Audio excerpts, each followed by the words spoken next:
¿no? De cómo querían lucir hacia el público. Nosotros entendemos que el lector cada vez tiene menos tiempo y uno compite ya no solo contra gente que hace lo que hacemos nosotros. Hoy Twitter le quita mucho tiempo a la gente, Instagram lo mismo, el Facebook. Creo que nunca hubo una oferta informativa tan amplia como la que tenemos en nuestros días. Entonces tenemos que ser eficientes y todos los días tratamos, digo, por ejemplo, si ustedes me preguntan en qué estamos trabajando ahora, además de la AMP, para hacer la página todavía más rápida, estamos trabajando en un rediseño.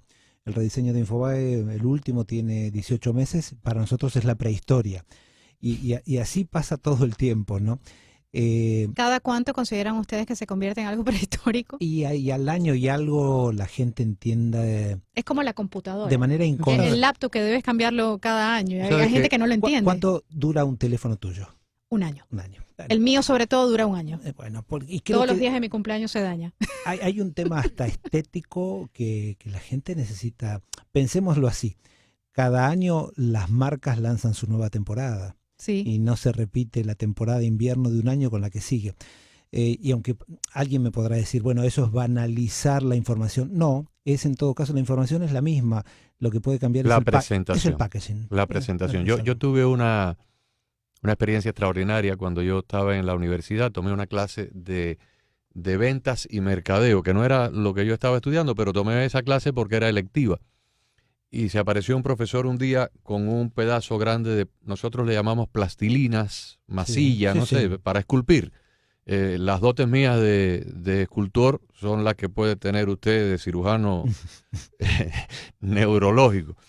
Y nos digo, váyanse para la casa y la próxima clase me traen un producto que ustedes quieran promover y lo tienen que fabricar con esta plastilina. Bueno, yo lo único que atiné a hacer fue una barra de jabón, porque era como una especie de ladrillo, más o menos con la mano le di lo que parecía ser una barra de jabón y escribí un comercial para promover la barra de jabón. Cuando llegamos a la clase, en cada asiento pusimos nuestra tapado nos mandó a taparlo con un papel, con algo para que no se viera, y él tenía a su vez en el escritorio tapado un pedazo de plastilina. Cuando él descubrió la de él, era la carroza de la Cenicienta, con los caballos, con el señor que la conducía y la princesa que iba adentro. Una cosa preciosa, evidentemente se la había hecho un escultor profesional. Y luego cada estudiante tuvo que hacer su presentación. Y entonces él tenía otro pedazo de plastilina tapado también, cuando lo destapó, era un excremento de una vaca. Y dijo, fíjense la diferencia, aquí está el excremento de la vaca, aquí está la carroza de la Cenicienta, y es el mismo material, el mismo color, la misma sustancia, el mismo olor y la misma procedencia. El éxito está en la presentación. Bueno, eso mismo se da creo que en todo, ¿no? Claro. Digo, cuando uno va a un restaurante de categoría y pide una ensalada, seguramente los ingredientes y el condimento es muy parecido al que usan en un restaurante del barrio, claro, simple. Ahora todo el entorno, cómo uno juega con los 5 sentidos, donde el tacto es distinto porque el cubierto es distinto, porque la presentación, el ambiente, la música, el trato al cliente. Exactamente, todo hace a que luego uno tome ese plato de otra manera. Y regrese. Y vuelva, exactamente. Hablemos un poco de América Latina. Sí. Porque usted tiene esta enorme lupa puesta sobre el continente para poder luego informar a sus lectores y a sus consumidores a través de la red. Estamos en pleno cambio. Yo creo que el péndulo se inclinó de una manera extraordinaria hacia la izquierda, con Lula en Brasil, los Kirchner Fernández en Argentina, Humala en Perú, aunque Humala no resultó tan malo, pero Correa y Morales, y por supuesto el binomio de Chávez y Maduro. Ahora el péndulo ha comenzado a retroceder y el péndulo está moviéndose hacia la derecha. Sin embargo, tenemos 2 peligros grandes. Uno es Petro en Colombia y el otro es López Obrador en México. ¿Cómo lo ve usted? Bueno, a ver, el margen de maniobra para la izquierda romántica cada vez es menor, ¿no? Digo, si hasta los chinos se han ido a un capitalismo sin libertades, pero capitalismo al fin, ¿no? Claro. A ver, la realidad cada vez es lo que manda. El experimento del socialismo del siglo XXI venezolano me da la impresión de que al que está fuera de Venezuela y ve las consecuencias de ese experimento nefasto que ha hecho primero Chávez y después Maduro, creo que hace que a mucho votante que tal vez podría simpatizar por romanticismo, por ese olor a pasado, no sé, interesante o no, la gente es mucho más prevenida. Y seguramente eso se va a ver en la próxima elección en Brasil. Y habrá que ver si lo que hoy uno teme de López Obrador, finalmente si llega al poder, hace lo que uno teme o no. Eso habría que verlo. A mí me da la sensación de que yo he visto el debate presidencial y primero me impactó Anaya, su discurso, su forma de presentar las ideas. Pero bueno, creo que habrá que ver y seguramente el hecho de tener un vecino como Trump para México no le va a permitir a un presidente poder hacer demasiadas locuras, claro, ¿no? También pensamos que Lenín Moreno venía por la misma ruta de Rafael Correa y resultó a todo el mundo. Y dio un volantazo muy Sí. rápidamente y hoy hasta está persiguiendo o al menos dejando que la justicia actúe con los grados de corrupción enormes que ha tenido el gobierno de Correa. Así ¿no? es. Los que hemos hecho radio y cambiamos a otro, por ejemplo, yo estuve 8 años en radio, luego fui a televisión 15 años y aquí estoy de nuevo en la radio. Yo creo que eso es una pasión que nunca pasa de moda. ¿Le gustaría regresar? Bueno, es mi fantasía. Yo sueño sobre todo con la radio. Si bien hice Infobae televisión. Radio. Sí, lo que creo que es como primero es incompatible dirigir un medio y a la vez jugar en el medio, ¿no? Ser talento. Es como un director técnico de fútbol que cuando hay que hacer un penalti dice, no, ahora voy yo. Pero mire, Sí. es muy O sencillo. una presentadora que también produce y escribe el programa, ¿no? Usted compra la emisora, nos la da a dirigir a nosotros y nosotros lo contratamos como empleados. Ahí está. Bueno, si el contrato es bueno. A mí me parece que la radio, sobre todo la radio de palabras, el talk radio, no va a morir. Porque siempre Yo creo que no. queremos... si ustedes me dicen, hace unos años todo el mundo decía que la M moría y la FM iba a sobrevivir. Yo creo que la M está más viva que nunca. Pero por supuesto que sí. Aquí en Miami particularmente quien está en decadencia es la FM. y la televisión. Sí. Y la Spotify televisión. hace nada más lindo para el señor que en este momento está en su carro regresando del trabajo a su casa, que poder escuchar a alguien que le está contando lo que está pasando en el mundo, que está entrando en un debate o que se enoja con los conductores. Yo ayer creo que salía de una reunión o estaba yendo hacia buscar el premio y los escuchaba a ustedes. Y escuchaba, me encantaba el apasionamiento de un señor radioescucha u oyente Frustrado. enojado, Con no el con con- ustedes, con- sino no, con un con el- conductor de otro horario. Sí. Digo, qué bonito eso, digo, eso es impagable. Hoy Porque la estuvimos hablando. televisión es mucho más fría. La radio es un Claro. contacto directo con la audiencia en todo momento. Hoy Sí. estuvimos hablando de un problema que hay con las placas o matrículas de los automóviles acá en la Florida, que a veces tienen como un marco publicitario Que tapa el Miami, que tapa la Florida. My por Florida, Exactamente. Te dije que le escuchaba. y nos mandaron Es cierto. a través de las páginas de Carinés, nos mandaron como 20 o 30 fotos, personas que iban en su auto y retrataban para que viéramos cómo Nos ha habían otros mandado vehículos como 20 fotos de placas. con las placas tapadas. Bueno, por eso creo que las nuevas tecnologías no hay que temerles, ¿no? Yo sé que No. hay mucho editor de diario tradicional o inclusive de medios como el nuestro que le teme a las redes. A mí me parece que uno debe usarlas en el buen sentido. Siempre hay un temor a la tecnología. Días atrás, yo desconocía el dato, alguien me envió el editorial del New York Times cuando apareció el teléfono Ujú. y el New York Times lo criticaba. Decía, esto va a ser ¿El teléfono celular? No, el No, el teléfono. El teléfono Wow. de línea. Decía, esto va a ser la destrucción de la familia americana. Y la realidad es que no se destruyó la familia americana. Se comunicó el Claro, mundo. Y lo mismo, yo creo que mucha gente cuando apareció el teléfono celular se burlaba de aquellos que teníamos algo así como un attaché que era Ujú. pesadísimo. La maletica, ¿no? La maletica, y que uno iba por la calle hablando y la gente lo miraba como diciendo, este señor está enfermo o está ostentando.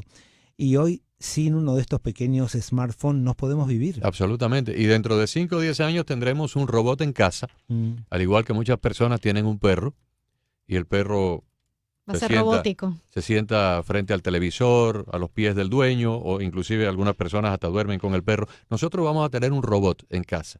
Y ese robot, con inteligencia artificial, va a pasar de ser un mero artefacto como una aspiradora robótica que hay recogiendo basuras hoy en día y luego ella misma se incuba en su conector para recargar las baterías. Vamos a tener un robot y ese robot va a aprender de nuestra personalidad y va a adquirir ciertas características de nuestra personalidad y va a contestar mensajes de Twitter, mensajes de Facebook, llamadas telefónicas. No va a hacer los quehaceres de pagar las facturas, todo por internet. Y el robot va a ser como una especie de alter ego del dueño. No estamos lejos de eso. No estamos lejos de eso. 5 o 10 años a más tardar. Sin ninguna duda. Déjeme expresarle mi único temor frente a eso. Yo cuando vengo muy seguido a esta ciudad y a veces voy a hacer las compras a un Publix que está muy cerquita de mi apartamento. Y cada vez, antes veía una señora que cuando yo llegaba al final con la mercadería, ella me cobraba. Claro. Ya no cobra más, es una máquina. Y durante muchos años, yo hace una década venía a la ciudad de Miami y cuando pasaba por el toll, el peaje, habían personas que cobraban. Humanos, y hoy no lo hay. Inclusive hasta inmigración, ahora uno entra y hay un kiosco electrónico. Sí, exactamente. Exacto. Entonces, ¿qué temo? Que en los primeros años, como ocurrió con el comienzo de la revolución industrial, se vea un desempleo creciente. ¿Y qué me preocupa? Que yo no sé cómo será aquí en los Estados Unidos, pero en la América Latina la educación no está preparando a las nuevas generaciones para los nuevos empleos. Por dos razones. La primera es porque no sabemos cuáles van a ser. Digo, si ustedes hace 5 años me hubiesen dicho que en Infobae yo necesitaba pilotos de dron, yo hubiese dicho, ¿de qué? Y hoy tenemos 3 pilotos de drones. Y si me hubiesen dicho que yo tenía que contratar, en vez de periodistas, o además de periodistas, ingenieros de datos, yo decía, ¿cómo de datos? Y hoy tenemos gente que analiza esos 48 millones de usuarios únicos, nos dejan mucha información, podemos entender, predecir, tenemos tendencias.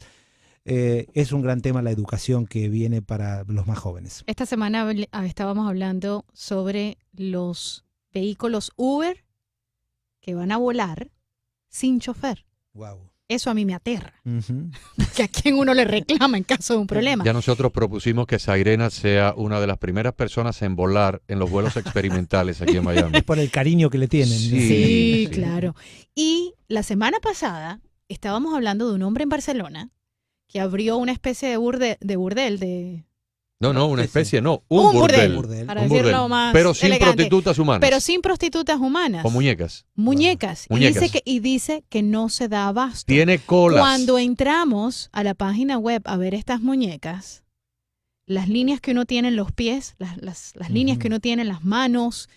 El detalle de estas robots es casi humano. Y los comentarios de la gente que las compran o que las utilizan es que es como si tuviesen una persona, un ser humano al lado. El señor le ha ido también con el prostíbulo de muñecas que está pensando en abrir en otras ciudades porque allí no da abasto.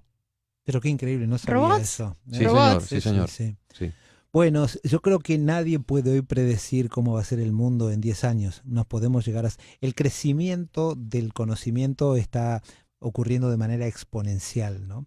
Digo, cuando uno escuchaba hace años hablar de la ley de Moore, donde se decía eso, Moore fue allá por 1965, fue el creador de Intel, que el conocimiento se duplicaba en la humanidad cada 25 años, ha quedado No. El conocimiento médico, sobre todo en materia de medicina genética, de terapia regenerativa celular, se está duplicando en los Estados Unidos cada 2 años y 8 meses. Bueno, hay algo clave. Internet creo que es el gran determinante de esto. Absolutamente. Y sobre todo el estudio colaborativo, porque antiguamente la gente solamente podía compartir y colaborar si estaba en el mismo espacio físico.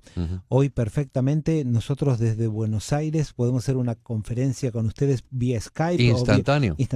Y aprender de un lado y del otro. Claro. Eso es maravilloso. Increíble. Bueno, déjeme decirle, yo he hecho decenas de miles de entrevistas en muchos años de carrera y la suya es una de las más interesantes. Realmente usted es un personaje fascinante porque está entre ese grupo selecto de personas que salió por la vida sin imaginar que iba a transformar a millones de personas. lo hizo un día Cristóbal Colón, buscando un país y se encontró con un continente donde se suponía que no existiera. Lo hizo Walt Disney, lo hizo Jeff Bezos, lo hizo Bill Gates y Steve Jobs en sus diferentes cosas. Y usted, que se graduó de abogado y luego de periodista, mire dónde ha terminado. Ha terminado creando una plataforma que es algo extraordinario, y le auguro que todavía no ha visto el final. Usted está dentro del túnel, pero no se imagina cómo va a ser la salida. Solo el principio. La salida, ni siquiera nosotros la vamos a poder imaginar. La salida la va a dibujar la propia dinámica de la sociedad en los próximos años. Bueno, usted es muy generoso, yo le aseguro que valoro muchísimo sus palabras. Pero son auténticas, ¿no? No, lo agradezco, y sinceramente para mí es un placer estar aquí. Saben que además los escucho. Muchas gracias. Durante mucho tiempo. Los escuchaba. Eso es lo más admirable, que nos escuchen. Eso es lo que no, pero es un honor que nos guste. Es una radio con la que me identifico mucho. Les escuchaba cuando eran 1020 y ahora veo que han crecido, ya son 1040. De hecho, le comentábamos al principio del programa, que anunciamos que usted venía al programa, que muchos de los artículos, si prestan atención, o sea, algunos de los artículos de declaraciones que dan invitados acá en Actualidad mencionan que lo escucharon a través de Actualidad Radio. O sea, tenemos de cierta manera, trabajamos en conjunto, ¿no? Y para nosotros eso es genial porque sabemos la importancia que tiene Infobae en cualquier mercado de Latinoamérica y de los Estados Unidos. Ha sido un enorme placer. Gracias por esta invitación. Lo he disfrutado. Qué gusto conocerlo. Espero que sea la primera de muchas, y esta es su casa y esta emisora siempre a sus órdenes. ¿Cómo no? Tenemos que identificar nuestra emisora. Continuamos en nuestra última hora aquí en Cada Tarde. Un momento. Ay, ¿qué pasa? Un momento. Todavía el señor Daniel está aquí. Ya. Por favor.